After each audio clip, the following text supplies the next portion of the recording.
He's agreed to give a talk on viral genomics. Sir has a vast experience of virus and virus genomics and is a world-reputed scientist in the area of viral genome. In the brief biodata, if we can tell about the sir, he did his MSc from Banaras Indian University and then he moved to IRI from the PhD. And that time onwards, sir has worked very deeply in the area of virus and viral genomes related to all the aspect of virus problems. And sir is also honor of lot of awards. The list of awards is like that, starting from the best IRI student in the PhD program to the Jawaharlal Nehru Award from his PhD work. Then he brought this broadcast fellowship to go abroad, and also a lot of Dr. Haribhajan Singh Award, and then also he is a fellow of National Academy for Sciences, Allahabad, and Indian National Science Academy, New Delhi, and he is also NAS fellow. So a lot of badges is there on the shoulder of sir, and lot of students also guided and benefited. So whenever that this area we are thinking about to give a any training and all, the first choice will be the sir only, and I'm thankful to sir to you to agree this. Thank you so much. Thank you very much. Very good morning, participants. So, what I discuss with you today, more interactive manner. Okay. So let's know where from we start. We talk about virus, plant-virus interactions, but more than that, I take you to a very textbook picture of plant pathology, which you have probably undergone. So if you understand the very basic concept of plant pathogen interactions, there are pathogens which are virulent when it comes in contact with a susceptible host, and under favorable or congenial environment, when the interaction happens, the disease develops, right? So any of the component lacking, there is a resistance reactions. For the vector-borne diseases, most especially for the viruses, the vectors play a very important role, and they are also governed by the favorable environment. So therefore, climate change has a more impact on the indirectly as well as direct interaction with the viruses and the host through the vectors. In addition, you have the pathogen survival, pathogen adaptability also occurred and affected by the vector populations. So this whole concept of disease pyramid, which is quite frequently been altered, and in today's scenario, climate change has put a major and considerable role. Before I discuss with you about the details of viral genomics, what I plan today to give you very brief introductions of what is a virus, then take it to the genomic level as we progress towards the end, and we can see how much we can cover within this 1 hour time. But do not hesitate to interrupt me in case you have any question in between. Okay, let it be very interactive, not one way monologue kind of situation. If you go back to the history, those mummy which are seen from previously, you see the very typical lesions of smallpox. Okay, so this came from those mummy which are more than 3,000 years ago. We also know that smallpox was very endemic to our own Ganges basin. So this all came with the human civilizations in terms of earlier. See, there is one of the hieroglyph. See, look at the fist leg. It is a typical infection of poliomyelitis virus, right? So, and usually, if you go to temple or other places, people inscribe on the walls those kind of information which they see in the daily lives. So this shows that those days also people have polio virus infection in this plant, but of course the nature of the cause was not known. But from the phenotype you can make out this belongs to a viral infection. Similarly, rabies. Rabies was a menace in those civilizations as early as Mesopotamian civilization, and you will find those bacteria used to be depicted in terms of the painting. So from the painting's point of view, people know that if there are some mad dogs, be away from them so that you don't get infection with the disease. But the nature and cause of the disease did not come up as early as that period. We take it to one of the earliest known plant virus disease, which is the yellow vein mosaic disease of Eupatorium. So one of the poem written by Empress Koken from Japan, which you can translate into English, shows that perhaps it does frost in the village morning by morning, or the grass I saw in the field of summertime has already turned yellow. What does it mean? It shows that there is some yellow seen on the plants of the field, and that is one of the earliest known available literature based on plant viruses so far. Now, once you solve the mistake, scientists look into this Eupatorium yellow vein disease, and at IIL or wherever you are there in your native institutions, I'm sure you see this kind of yellow vein symptoms, right? Even on plants like bhindi, you can find quite naturally. We have now deciphered the mechanism of it, but as early as in 2003, someone just tried to solve this mistake, and because of the importance, the paper was published in Nature. Okay, so therefore, it's the concept is important, the novelty is important, which you solve, and as a good impact, good publications can come of your contributions.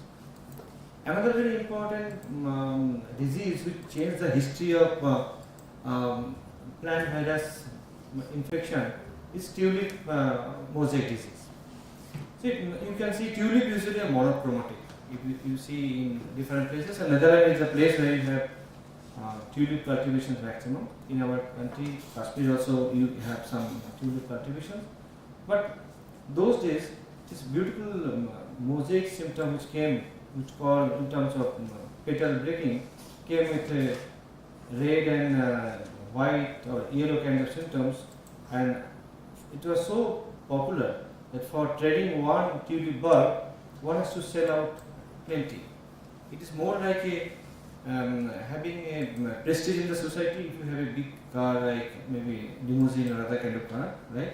So it also led to a stock market crash because people invested more than they got the return back. If you remember the very early phase of virology perspective, tobacco mosaic virus, all of you have studied, right? It is started from your 6th, 7th, 8th standard, and you are all very educated, postgraduate and PhD people, so you know very well. I am to take you one very simple experiment here. The science is not limited by the technologies. You may be learning here very high throughput techniques here or in your lab, but always keep your eyes open to solve any mystery what you come for. For example, when adult mayor started working on this, he simply transmitted the infected tobacco mosaic virus into tobacco, and then finally showed that it can be going to the next plant. Ioannidis used a Chamberlain filter, and which can retain the bacteria, but not smaller than the bacteria, and then the filter was put into the plant, so infection. Okay. Thirdly, Wegeling was first time looking into this process, and so which is not a bacteria, and coined the term contagion vivans protein. Now, if you go back to those 1897, 1898, same time animal viruses also came forward.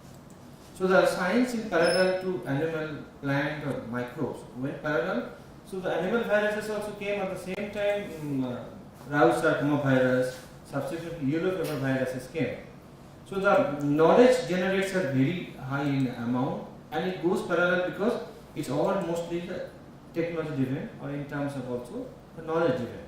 Now, if you look into this particular leaf symptom, you see there are some places where you see dark green color of islands surrounded by yellow or pale yellow color, right?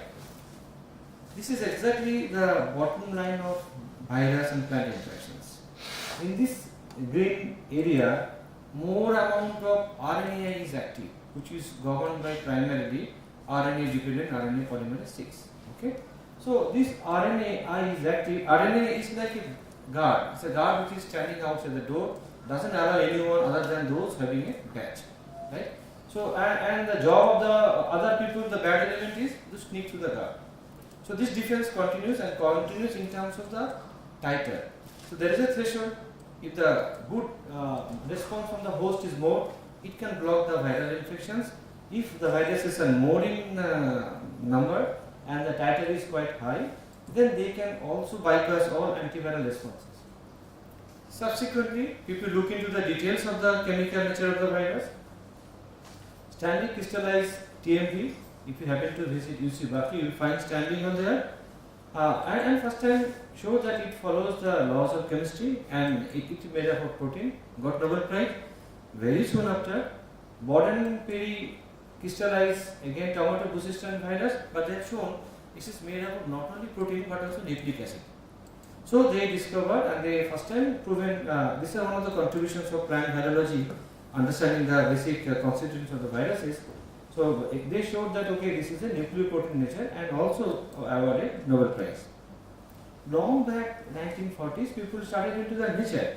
So when you look into the, now by all these high-end techniques, RT-PCR, qRT-PCR, qPCR, or even simple PCR, you can make out the results, right?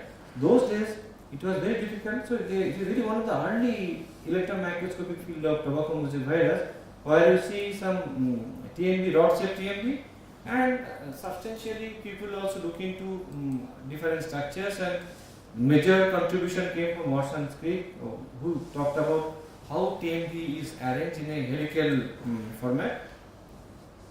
We went ahead the nature of the viruses. Why I am saying this? It is very important to know the history. It is also important to know how it was solved. Okay?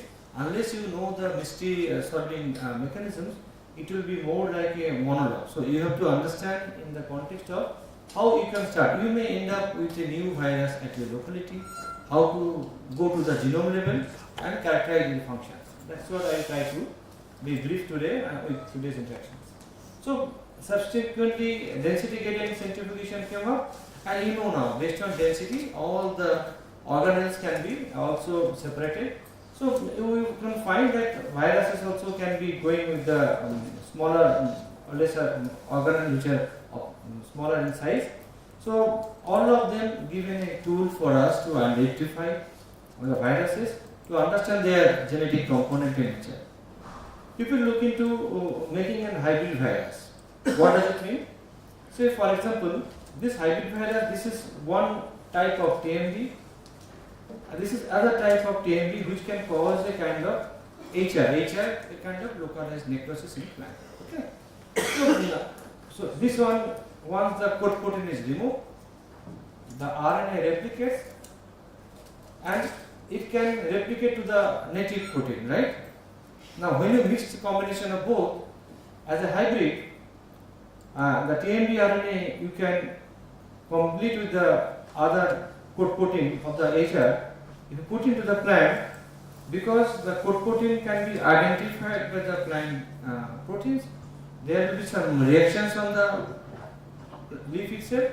However, following one round of replication, the RNA will give rise to the protein which is encoded within the genome, right? So similar way, they showed first time that the virus also contains genomic informations, and that genomic information is again going down to the next generation to look into the transfer.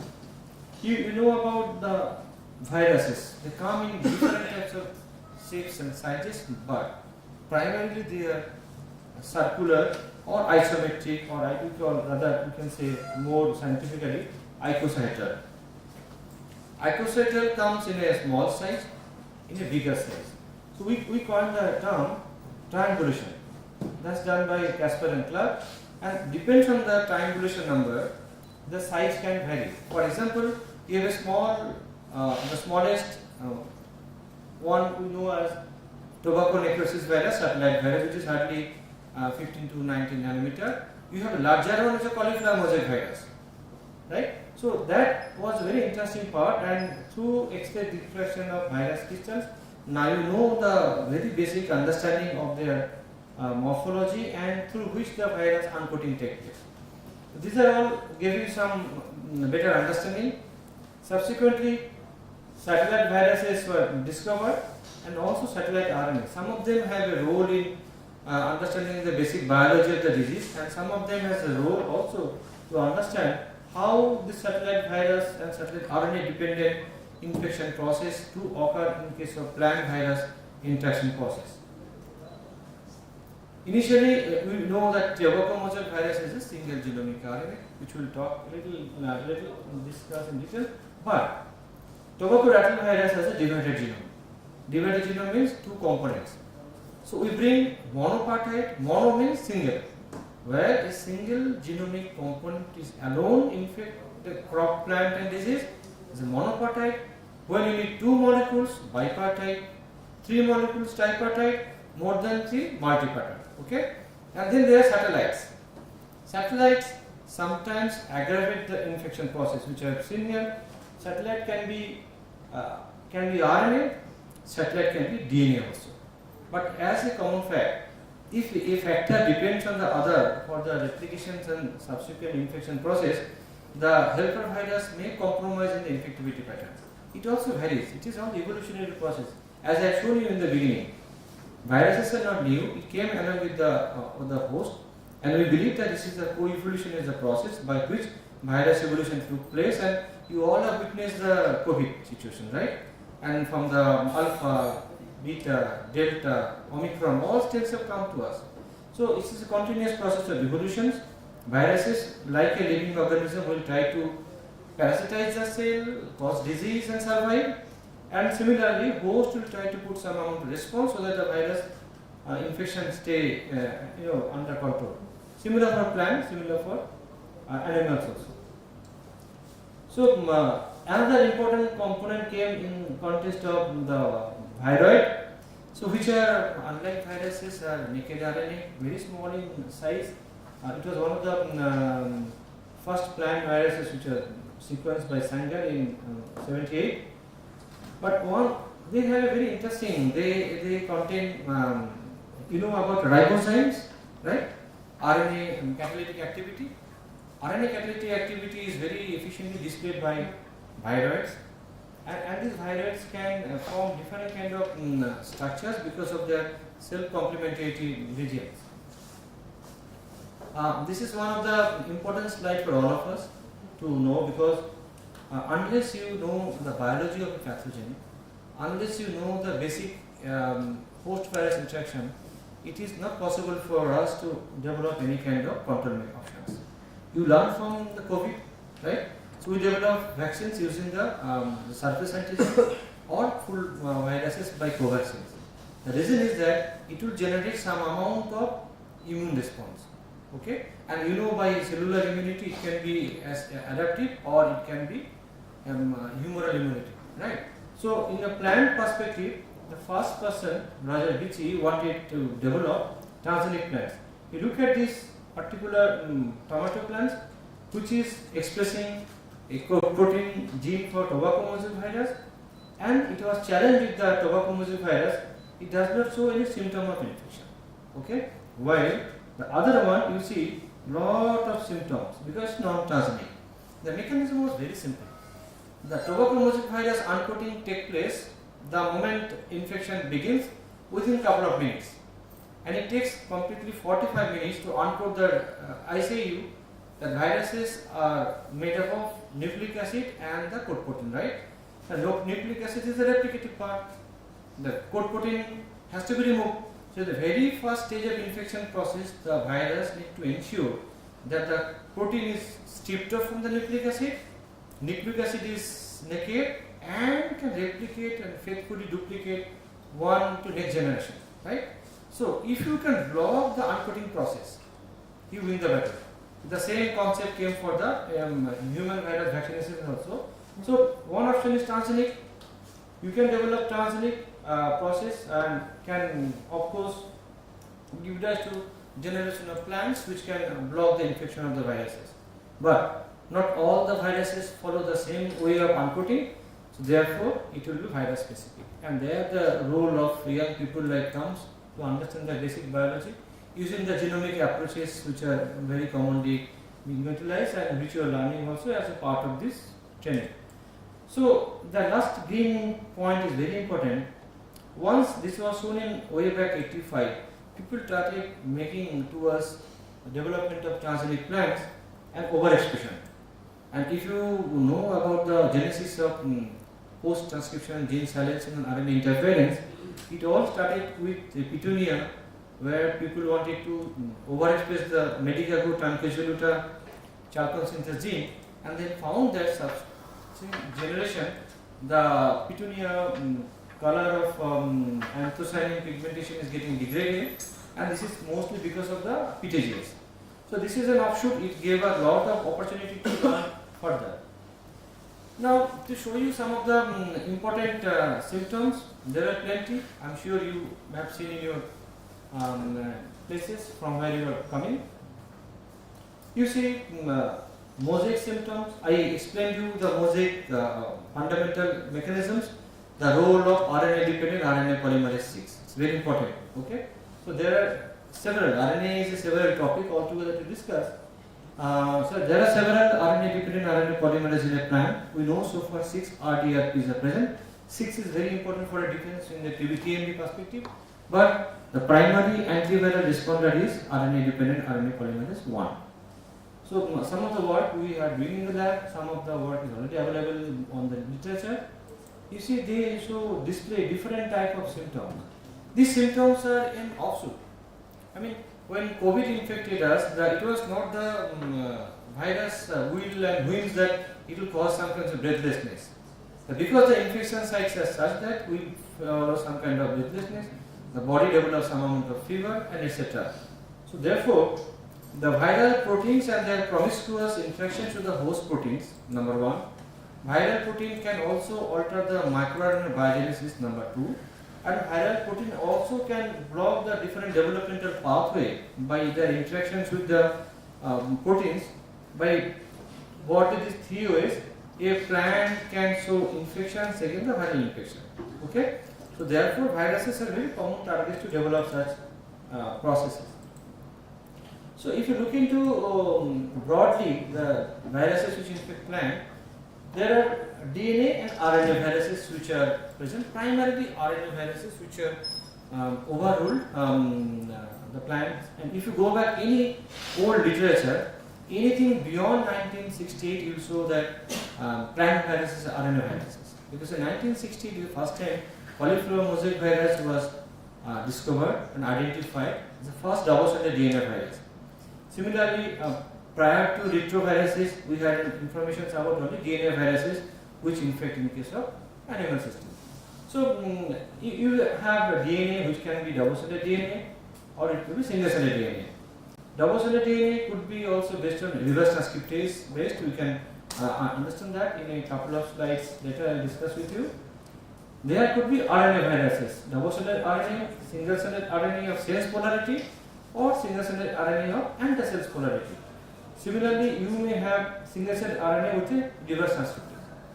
So now, if you categorize them in terms of the infections, the single-stranded DNA and double-stranded DNA, the mode of infection process is completely different. Similarly, single-stranded RNA which are positive sense like tobacco mosaic virus, negative sense like rhabdovirus. Rhabdovirus, its counterpart in animal system is vesicular stomatitis virus or rabies here. Either of them. In plant system, lettuce necrotic yellow virus is rhabdovirus. Double-stranded RNA virus, in case of our plant system, is Fiji virus, but it came directly from the Rio virus, which is a respiratory enteric orphan virus of the human, which is quite commonly followed. So the viruses come in large number of diversity. So quite naturally the questions come: what is the role of this evolutions? Please try to understand one thing. Evolution comes from a monophyletic origin.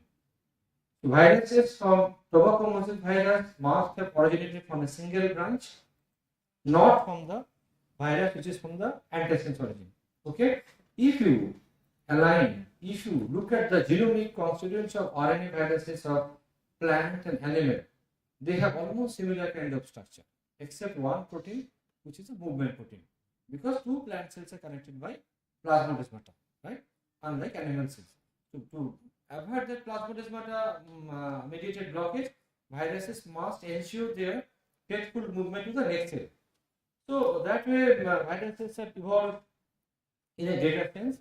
And if you look at them under microscope, they do appear in variety of shapes and sizes. The typical rigid rod like tuberculosis virus, spherical tobacco necrosis virus, Gemini variants, two icosaedral variants, together it forms, which is basically a form of twice icosaedral variants. Gemini is tobacco liquor, tomato liquor virus. There are viruses which come such as flexuous rod, potato virus 6, or even citrus virus. There are bullet-shaped rhabdovirus which also infect lettuce and other plant species. So, and also banana like citrus viruses. If we summarize the viral component, they are infectious. People have already demonstrated submicroscopic, unlike the bacteria or fungi which you see in a laboratory microscope. Viruses cannot be seen. It is a specialized microscope like electron microscope, right? Because the resolution has to be very, very high. They are filterable, they are acellular. Okay? Acellular why? Because a simple cell also undergo binary fissions. Viruses replicate in the living cell from the pools of genetic materials they acquire, not by means of any binary fissions. They are intercellular obligate parasites, so therefore they have inherent ability to block any kind of gram cell death or apoptosis which may occur following any infection, right? So if apoptosis occurs, viral infection will be limited. So you can take the advantage in other way. You can generate a system where a viral infection lead to the program cell death, the viral infection is limited. So the knowledge should always help us to develop something which helps the mankind. Never ever they have RNA or DNA both. As I showed you previously, they have either RNA or DNA, unlike the other organisms. Some of them are encapsulated by lipoprotein envelope, which is a lipid layer, but primarily they are protein envelope. Okay. So if you look into the infection process, it's very, very interesting. The genome is different, fine. Their shapes and sizes are different. We understand that. Now look into this particular diagram, the table. Both of them has to enter cells, right? Now, unlike animal system, plant virus enters to the breaches or the wounds. How the breaches happen? Maybe the insect. We get dengue mosquito bite, the dengue gets into the bloodstream. Similarly, plant viruses are also transmitted by different insects which are available in the environment. But that infection also very, very specific. Not any insect can transmit any plant virus. There is a specificity in terms of interaction happen. Once they enter into the cell, the first and foremost event happens in the uncoating. Please remember that the viral genome must be accessible to the cellular system wherein the replication can begin. Okay, if you block this stage of uncoating, you win the battle. So that's the reason Raja Gucci developed those transgenic plants, and you find that they are highly tolerant to the viral infection. So viral gene expression takes place. RNA can be translated for RNA viruses. Replication of the genome takes place. Assembly of new virion, and substantially all this process has to be carried forward. Now for the DNA virus.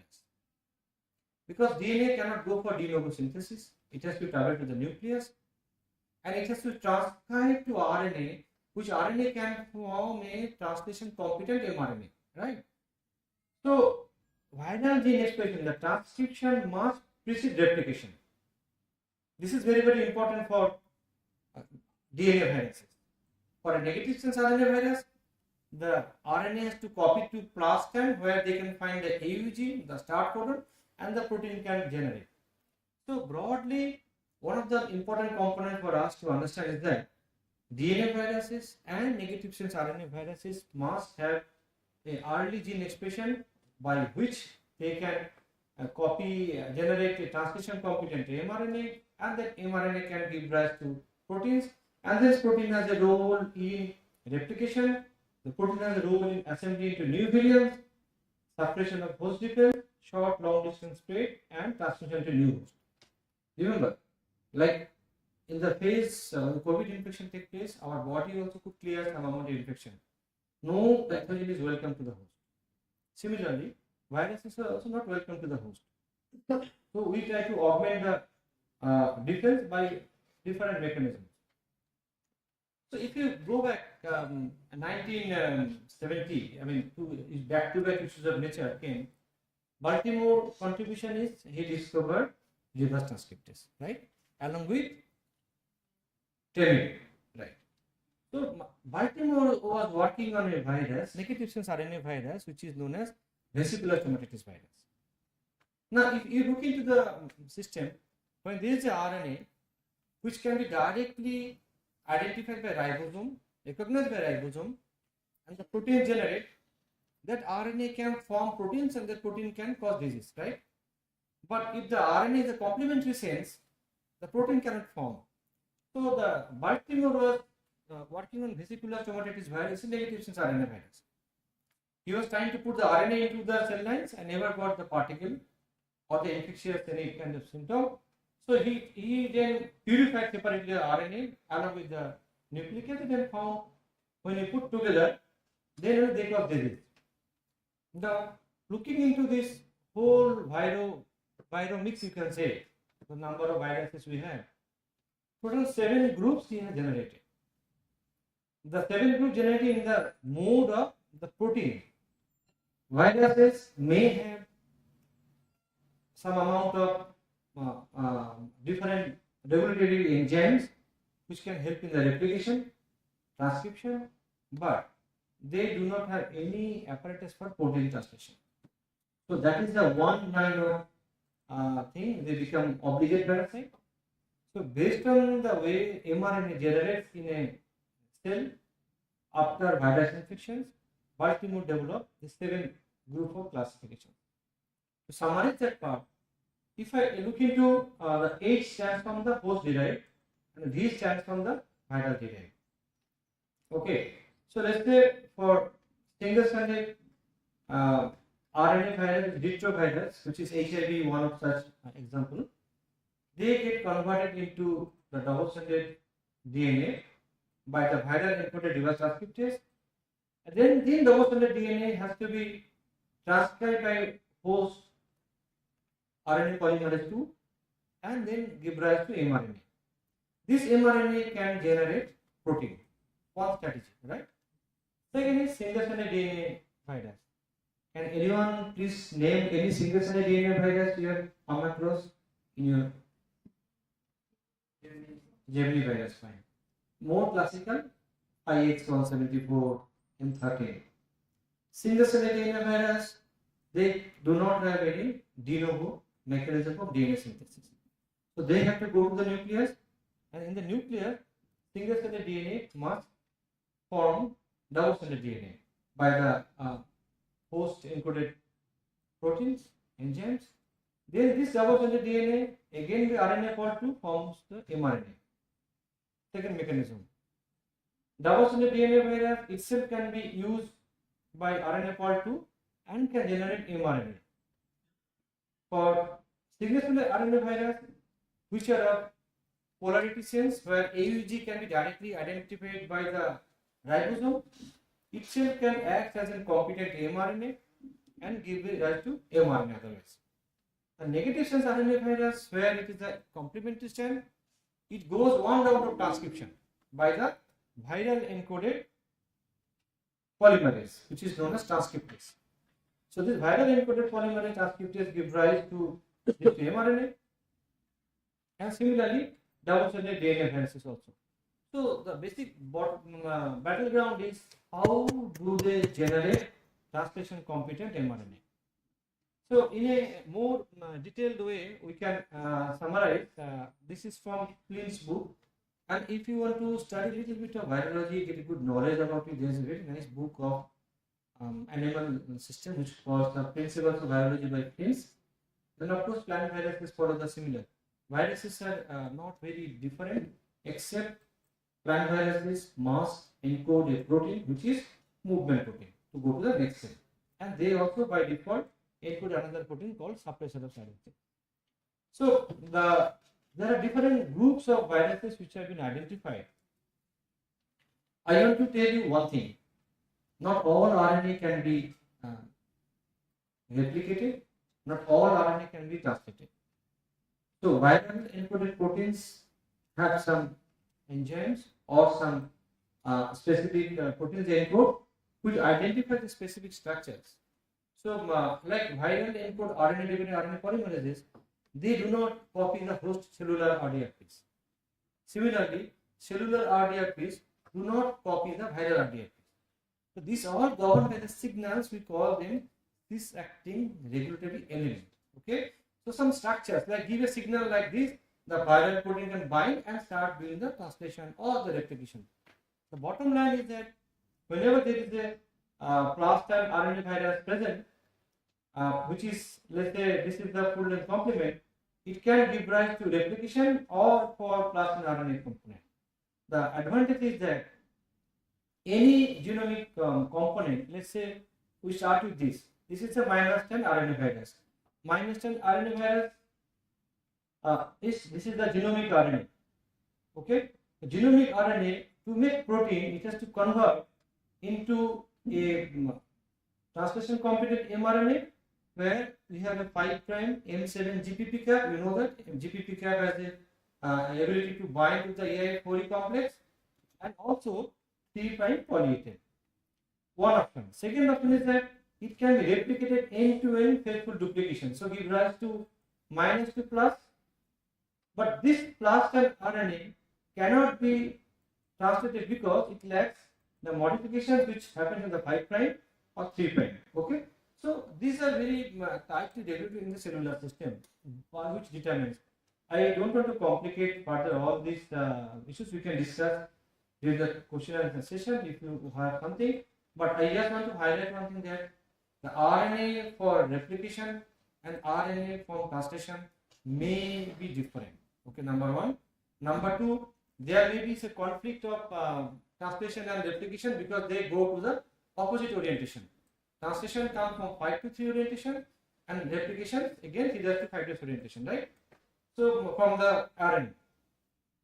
So what we need for a virus is very simplified virus. What are important is that it needs a protein which can replicate its RNA from end to end. Number one, and they have different domain because RNA, you know that RNA from different secondary or tertiary structures which has to unwind. So therefore, this protein must have some function which is called as unwinding activity called helicase. Okay. This enzyme also must have an ability to polymerize the nucleotides. And viruses are nucleocapsid. Viruses have both protein and RNA. So viruses encode code protein, which will encapsulate the RNA, the later stage of infection process. Viruses encode movement protein to go into the next cell. And now we know that viruses must necessarily encode a protein which is known as suppressor of RNA silencing, because it is one of the primary antiviral defense which I said you, RDR6 or RDR1 or RDR2, even RDR3, 4 are now being made available. In addition to the coding region, the non-coding region also play a vital role. Okay. Earlier, what in the human genome corpus also we thought about junk DNA. It's not about junk DNA. The non-coding region also vector, you can say, about whitefly, which can transmit the genomic particle. So when you talk about viromics, it's not alone the viral genome. I am sure now you are convinced that we bring 3 genomes, one that of the vector, which has to, not all the vectors can transmit the virus. So not all the virus can infect the crop plants. Similarly, it is a interaction between the 3 genomic components, that of the vector, the virus and the host, which is again governed by the environmental factors which determine the disease outbreak, and as a result of which you will see different types of symptoms like in tomato or chilies or mung beans. Very interestingly, and research is a very ongoing field, so whatever data we generate, we gather, slowly has to be replaced with the newer data and newer technologies. Very briefly about the Gemini virus infection. So it's a single-stranded DNA, the virus delivers into the plant, and then the single-stranded DNA gets uncoated, goes into the nucleus, and then the replication happens formed by the way rolling circuit replication 5x174 or M13. The similar way happens in the nucleus. There are histones, and the histones always wrap around the DNA, form a kind of mini chromosome. Why mini chromosome? The reason being its size is smaller in size. Okay, so and this now the histone modifications governs the gene expression. Similarly, viral gene expression takes place. Genes are transcribed, proteins are formed. Proteins have some signals in the NLS, take them back and go to the next step. And in the lab, we work on diverse areas of virus biology, host biology, and disease biology. I'll take you one or two couple of minutes to show you something interesting. Look at this. Look at this diagram. So here, when you have a viral protein alone, with the presence of the viral DNA, they form some discrete foci. But in the presence of a plant protein, it is so nicely organized. It's a reminiscent of beats on string kind of situation happens, which we call as a very active transcription foci in the nucleus. Okay, so using high-end molecular techniques, and which is commonly used in biochemistry, cell biology, any subject can be taken in detailed interest. This is one such example where I'm showing that virus beats like the structure of infection foci do occur in the nucleus following a viral infection in the presence of viral DNA and the protein. So, madam, there is a video here. Can you play it? No, directly goes. Yeah, that's fine. No, you can make it full screen. Now you try here. Okay. So look at this green color one. This is the viral tagged viral protein. No, previous one, madam. Yeah. Full screen and make both of them on. Yeah. Now you just look into this green color. So one of them, the protein translation from the ear coming to the plasma membrane. The other shows from plasma membrane. So basically, you can, when you talk about viral genomics, it is not only the sequences. It is beyond the sequences how the virus functions. When looking into the functional biology of the virus, you look into the protein biology. So to understand how a protein moves, you can always tag a protein with some, in this case JP, and as one case we show it came from ear to plasma membrane, other case PM to ear. So these are the way it goes, and the other next one. Similarly, and another one I can show you. Yeah, madam, please play. So this is the protein, which is a movement protein. It's a three-dimensional image, just tracking of a cell. It is on the outer surface of the periphery. Okay. So all this thing to ignite some passion in you about the genomics, and to say that if you understand biology of any organism, biology of pathogen, and then and also you look into the biology of the disease, then only you can devise some strategy for antiviral purposes. Okay, so it is more like win-win situations. You have to generate basic knowledge and understanding the infection process, as you see from the COVID infection process, right? So we are developing different techniques, similar concept for the plant viruses also. So with this, I'll end here because time is limited. This is something we teach whole semester. Cannot be done here in 1 hour, but you are welcome to ask me any question if you want to ask.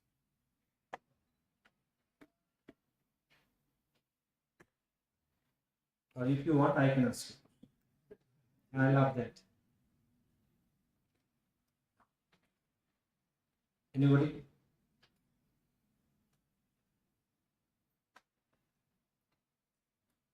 How many of you studied virus as a part of your course in the MSc? Okay. So you know this broadly, right? It's mostly revision of what you learn. Go back with only one message. When you talk about the genomics, component of three organisms: the vector, the plant, and the virus. Important. Not all the viruses are transmitted by all the vectors. Not all the plants are susceptible to all the. Okay. This is all governed by the important genetics of the host pathogen interactions. There is a very nice talk today. In case you are free, this talk at NIPGR going on. SP Dinesh Kumar is around.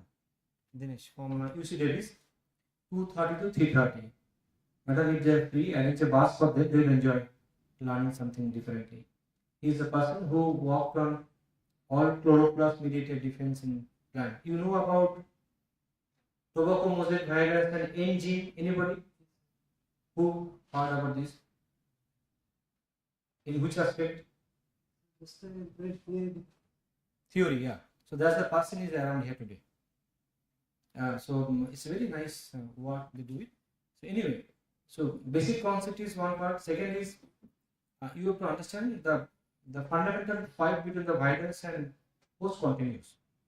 Virus evolved faster than the host because shorter life cycle, right? And they give rise to a lot of variants within a one generation. RNA dependent RNA polymerases are error prone. So RNA virus variations and give rise to new generations very high. So if you look into the RNA-seq data of your plant, you will get millions of different kind of reads, and out of which you can identify which is the most dominant one. But sequence reads is an abstract. It is a combination of some nucleotide sequences. Unless it is infectious, by what postulate that pathogen may not be viable under the natural conditions. Okay. So therefore, the basic biology begins with proving the cause postulate. Right? Once you prove the cause postulate, you can look at the host response. It is going anti or pro. If you see anti response, then identify the proteins or the genes responsible and manipulate that system to generate more resistance. That is the target you are here, right? To develop a tolerant plant. If you know this is a pro-viral, the pro-viral may be very important. As I say, you need this projection system. If you switch off the whole system of this room, what happens? Everything is switched off. So you have to use a gene which is dispensable for the host but indispensable for the virus. Using that, already some recessive breeding has been taking place in the past. So that is one perspective. And fourthly, that genome editing is another idea which people are using in a very broader sense. But remember one thing, the outcome is all about offense and defense. During COVID period, majority of our frontline people died. The reason being, they are exposed to more amount of titer than us, right? So similarly, plant also has the ability to defend the viral infection. If the viral infection is higher, then automatically plants are, the defense is reduced. Plants also recover the infection the way we recover. So this is a dynamic process. Always we can make a balance between the two and see how best we can generate a tolerant. Okay. So I end up here. But genomics is not going to stop. Dr. Saharan is others for the next speaker. Okay. Thank you.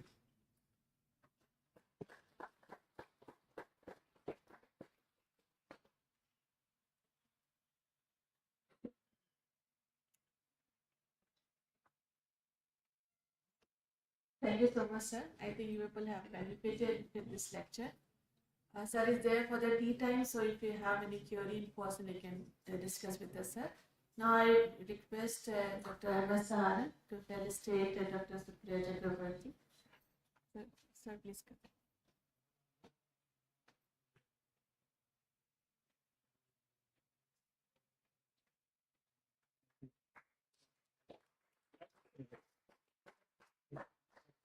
can go there in front of yeah.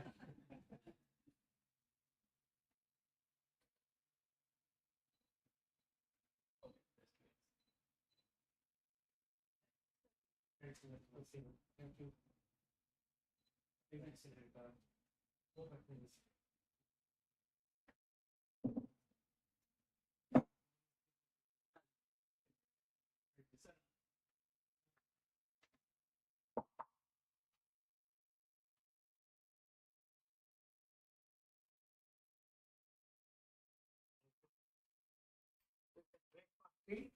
We can address it with Dr. Sarah's lecture. Okay.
Okay.